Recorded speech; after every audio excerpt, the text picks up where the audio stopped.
In Formula One, there have been a ton of teams that have come and gone throughout its 70-plus year history of the sport. At the conclusion of the more recent 2023 season, 10 different teams had competed, and one of these teams we are going to take a look at and take a deep dive into throughout its time in the sport. And that team is Red Bull, formerly known as Stewart GP, then Jaguar, and now Red Bull. This team in particular has had its fair share of success, especially recently, but it wasn't an easy road to get where they stand today. As you can tell by the title and thumbnail of this presentation, we will focus on the Red Bull Racing team's history throughout its tenure in Formula One. So without further ado, let's discuss the rise of Red Bull Racing to kick off this new series called F1 Team History. So, let's begin. Starting life in 2005, the first car built was the Red Bull RB1, with a Cosworth TJ 2005 3.0-liter V10 as power. On paper, it may look like a mediocre year, but for a team to an extent starting out, it quickly showed potential and promise with a 7th place in the Constructors' Championship, with a score of 34 points, courtesy of the drivers David Coulthard, Christian Klein, and even Antonio Liuzzi. In fact, in the team's first outing at Albert Park, 7 points were already scored on the board, with DC finishing 4th and Klein finishing in P7, leading a total of just 4 laps that may not sound like much, but drivers David Coulthard and Christian Klein, with 12th and 15th respectively in the 2005 standings, that also may not sound like much, but then again, it was Red Bull's debut season as a full-on F1 team after all, with their best finish of 4th on 2 occasions, in which both of them, courtesy to Coulthard, in Melbourne as well as the Nürburgring. Fast forward to the following year, 2006, second season on the F1 grid, with its production of the Red Bull RB2. Much like its RB1 predecessor, you had the car designed by Rob Taylor, and on the other side, it'd be Mark Smith on the technical side. Driver lineup remains the same, with David Coulthard and Christian Klein behind the wheel for the whole season. The engine supplier powering the RB2 was the Ferrari Type 056 V8.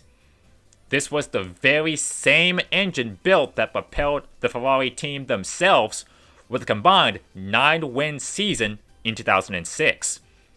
Red Bull, on the other hand, couldn't match the pace Ferrari had, and much like 2005, did not score a win and was battling for points in the midfield. Believe it or not though, the RB2 did get a podium one time. Monaco was the place where Red Bull scored its first ever podium finish to store inside their trophy cabinet with Coulthard's 3rd place effort on the toughest street circuit on the calendar, in a one-off Superman livery no less.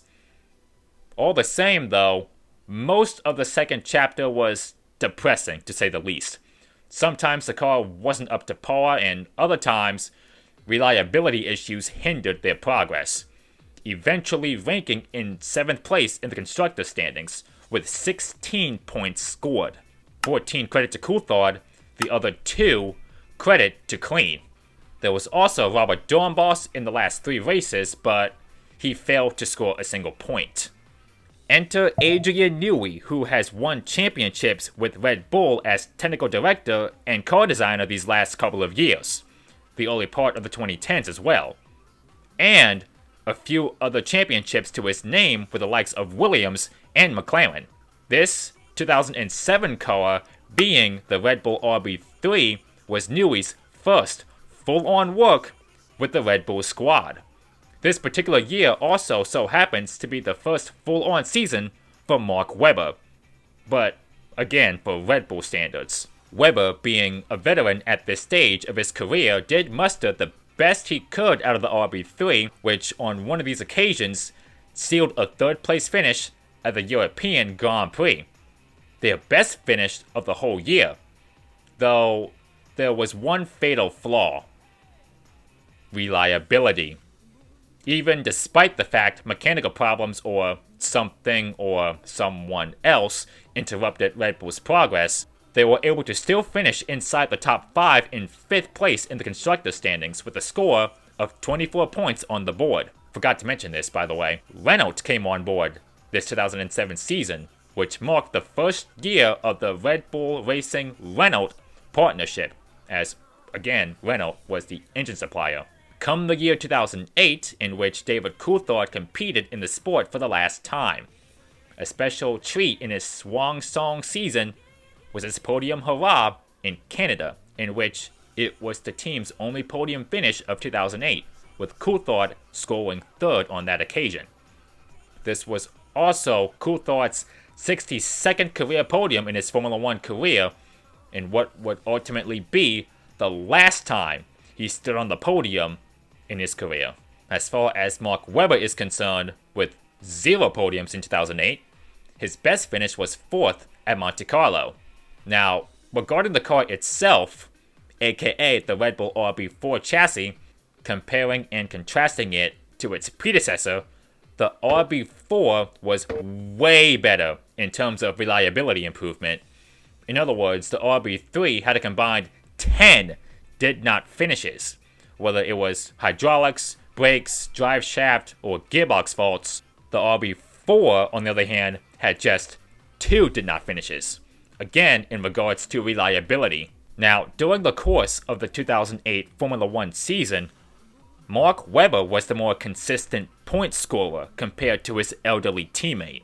Again, even though Webber failed to make the podium, he still scored a good chunk of 21 points to his 2008 resume. David Coulthard, meanwhile, just 8 points. Both drivers ranked 11th and 16th, respectively, in the championship standings. In total, 21 and 8 make 29, as Red Bull ranked 7th with that score in the Constructors' Championship. Following the departure of DC, a young lad from Germany was called up to drive alongside Webber for the 2009 season. His name? Sebastian Vettel.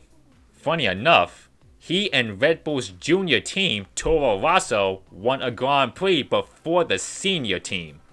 Kinda mind-boggling if you think about it, which was Monza 2008, by the way.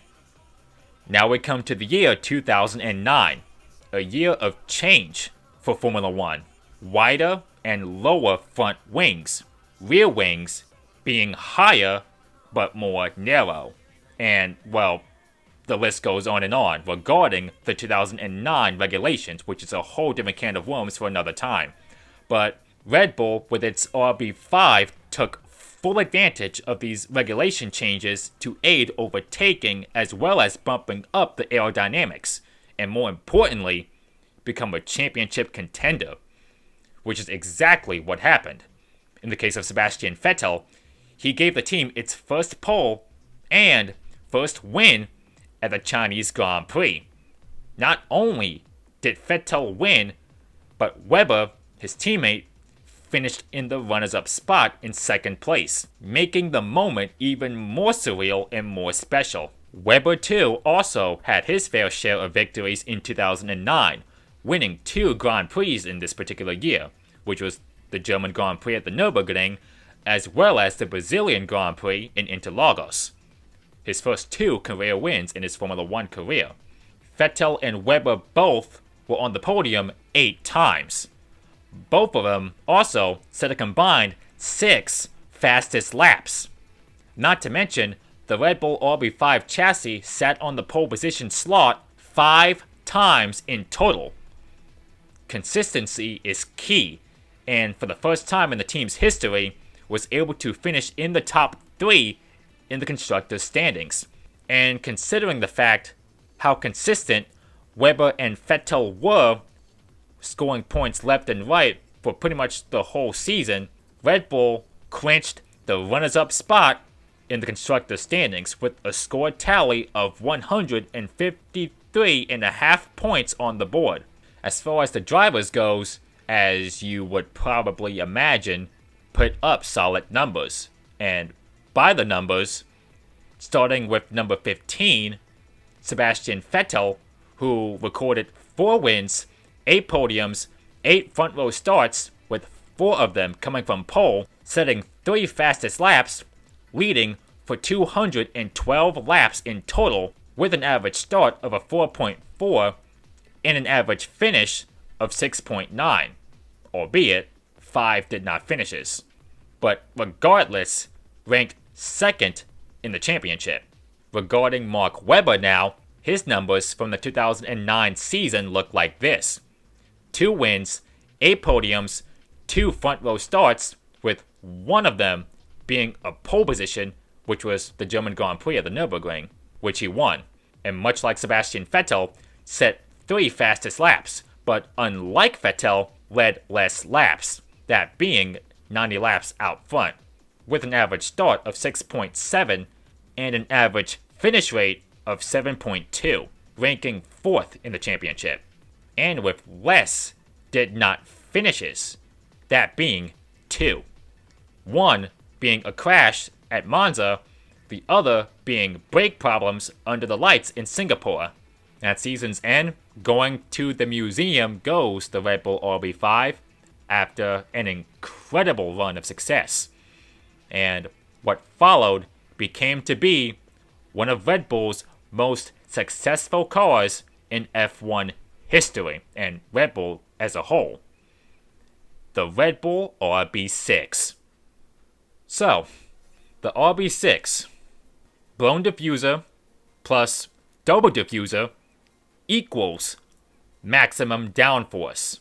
An absolute weapon that thing was, especially on the high-speed corners. Dubbed by Adrian Newey himself, arguably the RB6 he designed, considered to be quite possibly the F1 car with the most downforce in the sport's history. Aerodynamically speaking, it had the perfect package, with its blown diffuser when it was active, making the airflow more efficient underneath the floor of the car. The F-duct as well also played a huge role within the RB6 development.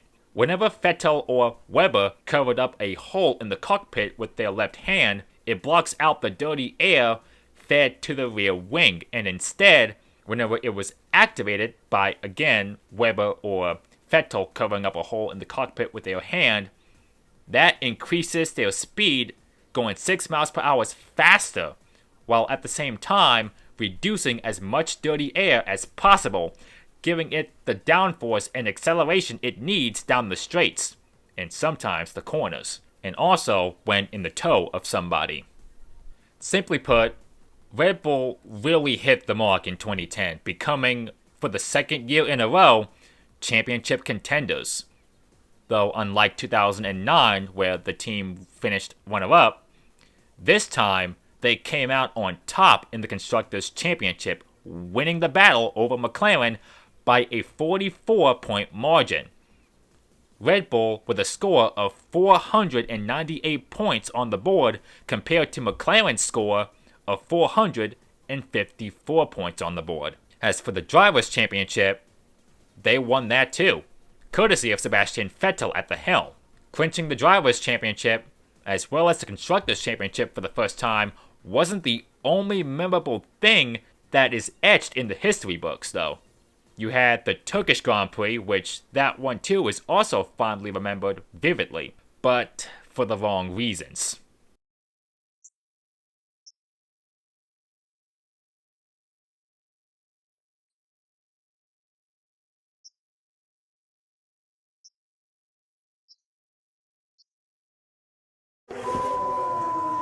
What the f*** are we doing here? We're wanting to run to the championship. What a stupid action! I'm going home.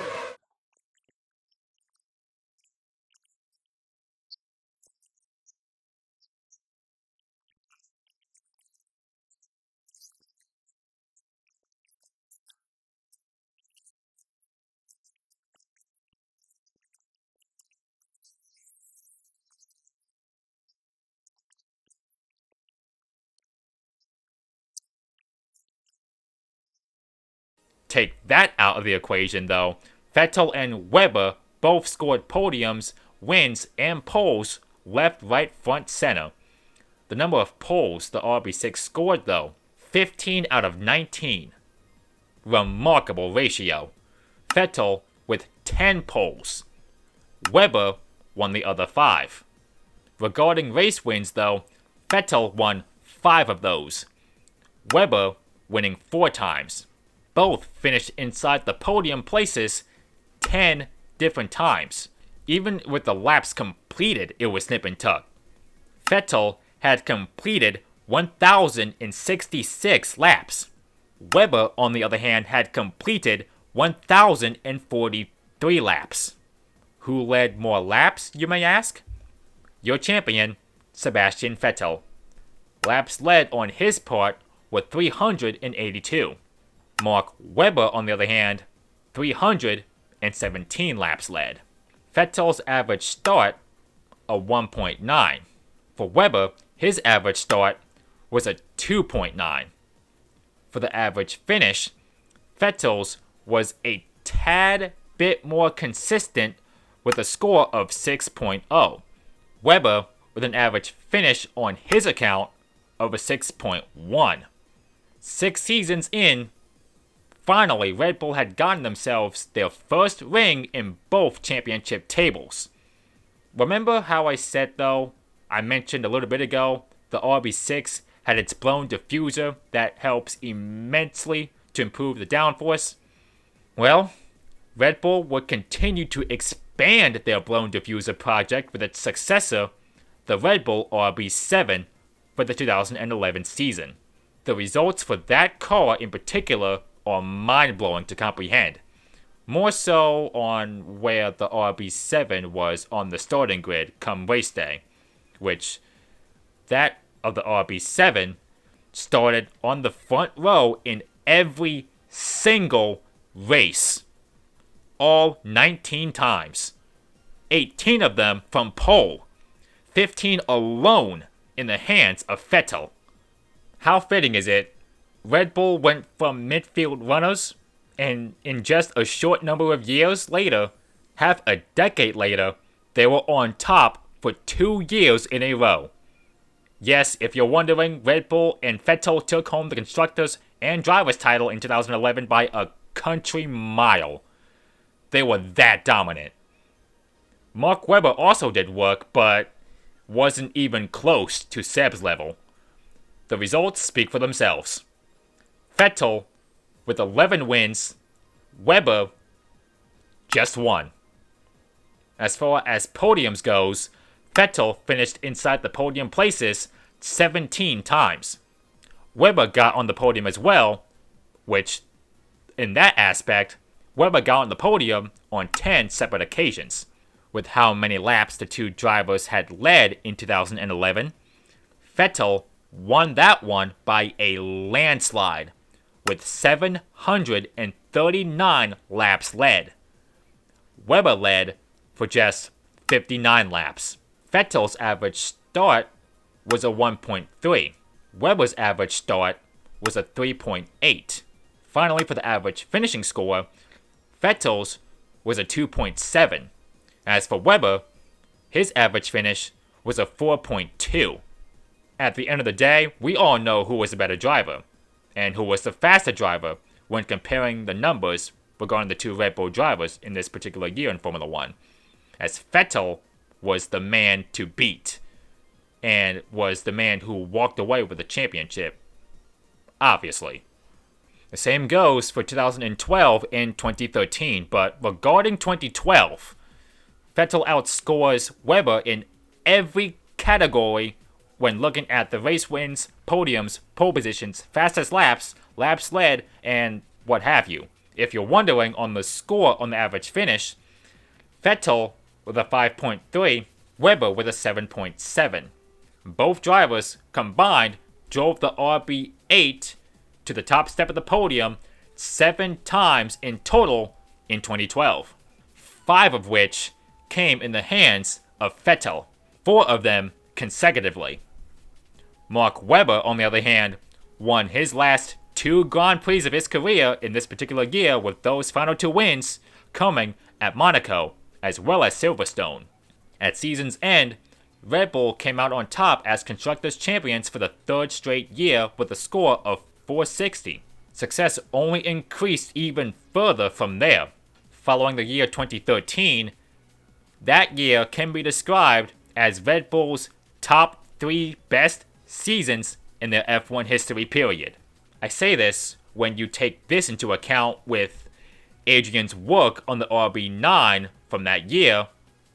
That car won 13 out of 19 races run in 2013. All 13 credit to Sebastian. And as you would guess, the German ran away from the rest of the field to clinch his 4th consecutive F1 world title. Not only Seb's 4th in a row, but Red Bull's 4th in a row in total as well up to this point, as far as the Constructors' Championship is concerned.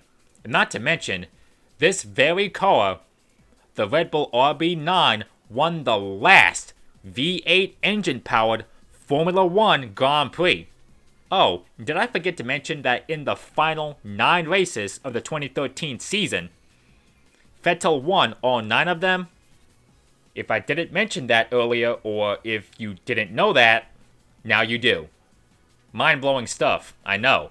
As you can probably imagine, this team was simply put unstoppable by the start of the 2010s decade in the world of Formula 1.